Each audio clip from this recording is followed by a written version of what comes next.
अनंत विजय sir, क्या ये समझ में नहीं आ रहा है या फिर कोई समझा नहीं पा रहा है कि जो वोटर कट रहे हैं, ये कैसे पॉलिटिकल पार्टियां डिसाइड कर ले रहे हैं कि जो ये वोटर के नाम कटे हैं वो उन्हीं को वोट करते थे, ये उन्हीं के वोटर थे, ये बीजेपी के वोटर थे, ये पीडीए थे, ये वो कैसे पता कर ले रहे हैं?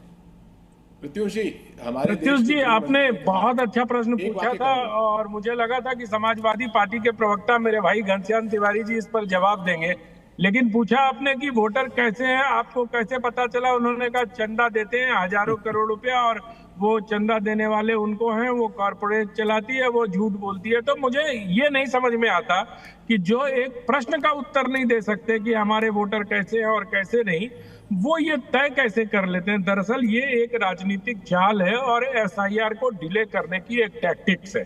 भारत सरकार ये चाह रही है कि मतदाता शुद्धिकरण हो जाए और मतदाता जो अपने जनप्रतिनिधियों का चुनाव हो वो भारत के नागरिक ही करें।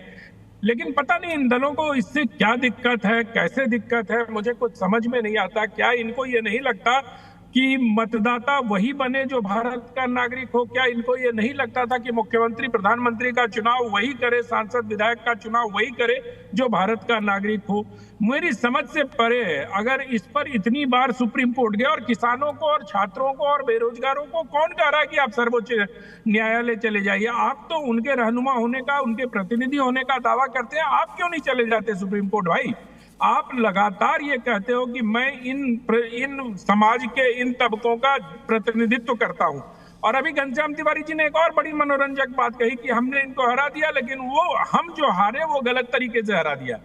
तो ये सब जो एक मतलब ईर घाट, वीर घाट, जितने भी प्रकार के घाट होते हैं, सब जगह से घूम फिर के आके फिर बात वही चंदा, वही फलाना, वही ढिमकाना।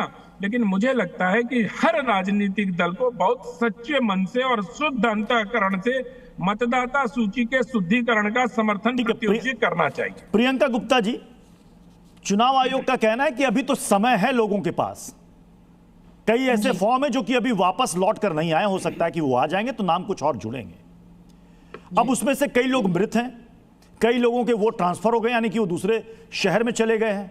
तो वो आंकड़े तो चुनाव आयोग भी रख रहा है कि ये वजह है जिनकी वजह से ये नाम घटे हैं, तो फिर इतना शक शुबा क्यों?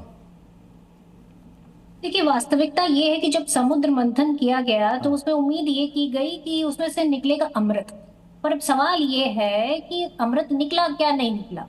जब समुद्र मंथन किया गया तो उसमें विष भी निकला। अब विष किसने पी लिया? विष पी लिया जो बीएलओ थे, उन्होंने, उनकी मौत भी हो गई। पर यह भी नहीं पता था कि चुनाव आयोग को इसमें समय कितना लगेगा, और भाई दो बार इन्होंने समय भी बदला। अब आप सवाल ये है कि क्या जो ये लिस्ट निकल कर आई है ये शुद्ध है कि नहीं है? अब इसमें कोई मरा हुआ व्यक्ति है कि नहीं? अब इसमें कोई ऐसा तो नहीं है कि जिसका जो है जो शिफ्ट हो गया हो पर उसका भी नाम अभी भी वहीं पर मौजूद हो। तो वास्तविकता ये है कि ये गारंटी कौन ले? चुनाव आयोग क्या कोई लिखित पत्र जारी करेगा? क्या कोई एफिडेविट देगा? क्या कोई श्वेत पत्र जारी करेगा कि ये जो लिस्ट उन्होंने जारी की इलेक्टोरल रोल की ये शुद्ध है? वास्तविकता ये है कि अगर कोई कहे तो मैं उसको ये प्रूफ दे सकती हूँ कि अभी भी इस लिस्ट में मरे हुए लोग मौजूद हैं, अभी भी इस लिस्ट में ऐसे लोग मौजूद हैं जिनका नाम काटने के लिए दिया गया पर उनका नाम नहीं काटा गया। तो वास्तविकता ये है कि आखिर ना आप घुसपैठिए ढूंढ पाए, ना आप इस लिस्ट को आप शुद्ध कर पाए। आपको एक फोटो मांगी आपने कहा कि भाई आप सब लोग को अपनी अपनी फोटो देनी। अब बताइए, इलेक्टोरल रोल के डाटा में क्या आपने नई फोटो लगाई है? नहीं लगाई। तो चल क्या रहा है फर्जीवाड़ा, मुझे समझ ही नहीं आ रहा। आप ये बताइए, क्या आप संवैधानिक संस्था होने के नाते क्या न्यायपूर्ण कोई भी काम कर पाए हैं आज तक? चुनाव आयोग से मेरा सवाल है कि वो न्यायपूर्ण ढंग से ये काम नहीं कर पाए। आपका जो जिला का कलेक्टर होता है, जो जिला का प्रमुख होता है, उसको नहीं पता कि इस फॉर्म में लिखा है कि कोई भी घर का व्यक्ति सिग्नेचर कर सकता है। वो एक 82 साल की महिला के ऊपर केस कर देता है।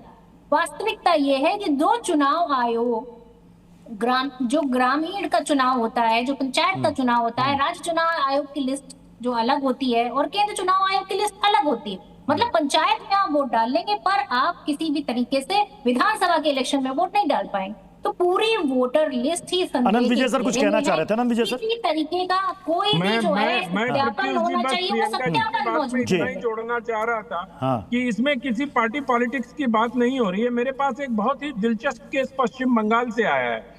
पश्चिम बंगाल के जाधवपुर लोकसभा सीट से डॉक्टर अनिर्बान गांगुली भारतीय जनता पार्टी के उम्मीदवार थे और उन्होंने चुनाव लड़ा था और लगभग 4 लाख वोट उनको मिले थे। इसके पहले उन्होंने बंगाल से ही एक विधानसभा का चुनाव भी लड़ा था।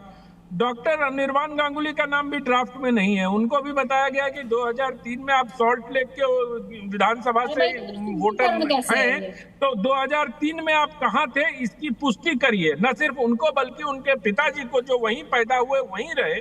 तो कुछ तकनीकी दिक्कतें होंगी जिसकी वजह से ऐसे स्वाभाविक वोटरों को भी नोटिफिकेशन गए होंगे, लेकिन सिर्फ ये बीजेपी और कांग्रेस का मसला नहीं है। और मुझे बहुत अच्छा लगा कि प्रियंका गुप्ता जी अभी ये कह रही थी कि उनके पास बहुत जानकारी है। मैम, कृपया इन जानकारियों को इलेक्शन